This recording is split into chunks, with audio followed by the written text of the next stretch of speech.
Hello everyone, Twilight here. This is going to be a very different video than all my other ones. Like, very different.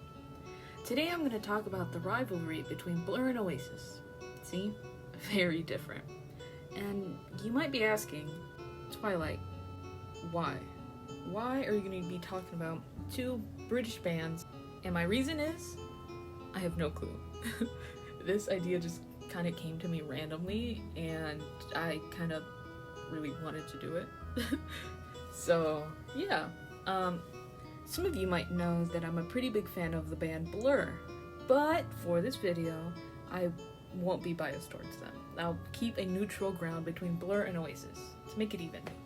And I know some of you might not know who Blur or Oasis is, but don't worry, I'll explain who they are, how did their rivalry start, and who do I believe won. So without further ado, let's get into the video.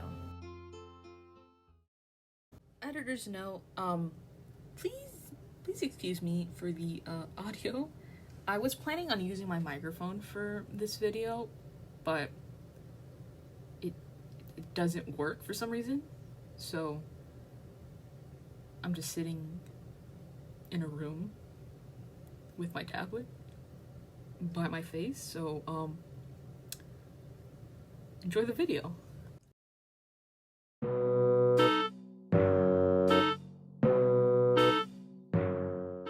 Blur is a British pop/rock band that consists of Dave Rowntree, Alex James, Graham Coxon, and Damon Albarn. Started by Damon, Graham, and Alex in 1989, Blur started off with the name Seymour, and started out performing small gigs until they were signed to Food Records, who suggested to the band to change their name and gave them a list of possible choices. The band decided to go with the name Blur. After signing, they went on and created their debut album Leisure, which had hit songs such as She's So High and There's No Other Way. Then they made Pop Scene in 1992, Modern Life is Rubbish in 1993, Park Life in 1994, The Great Escape in 1996, Blur in 1997, which had their biggest song of all time, Song 2, and 13 in 1999. In 2000, Damon stepped away from the group to collaborate with the artist Jamie Hewlett and make the hit band Gorillaz. However, Damon returned to Blur to record their album Think Tank in 2003, and then went on their own. That was until 2009 when Blur went on a tour and released the album Midlife. Throughout the next couple of years, they released albums and singles here and there. As of now, they're currently touring across Europe and planning to release their new album, The Ballad of Darren, which is set to release on July 21st.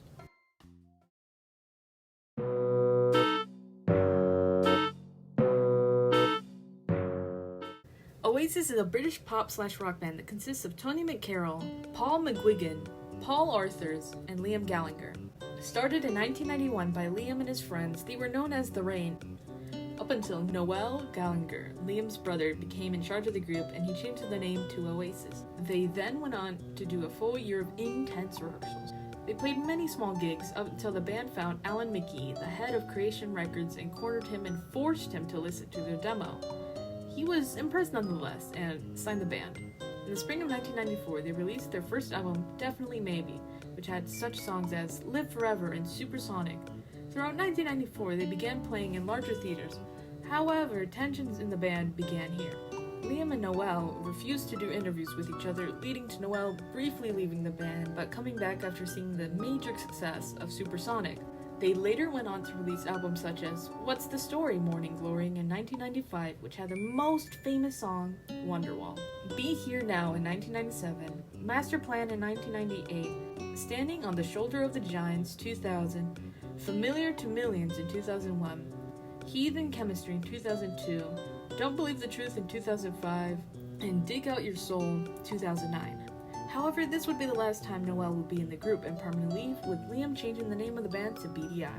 They released two albums, Still Speeding in 2011 and B in 2013, only to be disbanded in 2014.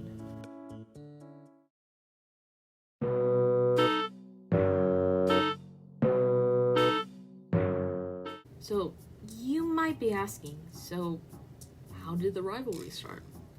Well, throughout 1994, both bands were dominating the British music charts with their albums Park Life and Definitely Maybe. Both bands were pretty respectful towards one another. That was until the spring of 1994. You see, Oasis had their first ever #1 song, which was Some Might Say, and they held a huge party to celebrate. Damon Albarn told NME what happened, stating, "When Oasis got to number 1 with Some Might Say, I went to their celebration party, just to say, well done. And Liam came over and, like he is, he goes, number 1, right in my face. So I thought, okay, we'll see." And here was where it all began. Damon began thinking on how he could get back at Liam and the band. Well, they found out that Oasis was set on releasing their album What's the Story Morning Glory in October, but were going to release their single Roll With It in August, so Damon figured to release their song Country House on that day. And so it began, the so-called Big Chart Showdown. It was revealed 5 days after the song's release that Country House outsold Roll With It by selling 274,000 copies, and Roll With It selling only 216,000. However, Oasis' album, What's the Story Morning Glory, outsold Blur's album, The Great Escape. As many put it, Blur had won the battle, but Oasis was winning the war. However, throughout the next couple years, tensions between Blur and Oasis seemed to ease.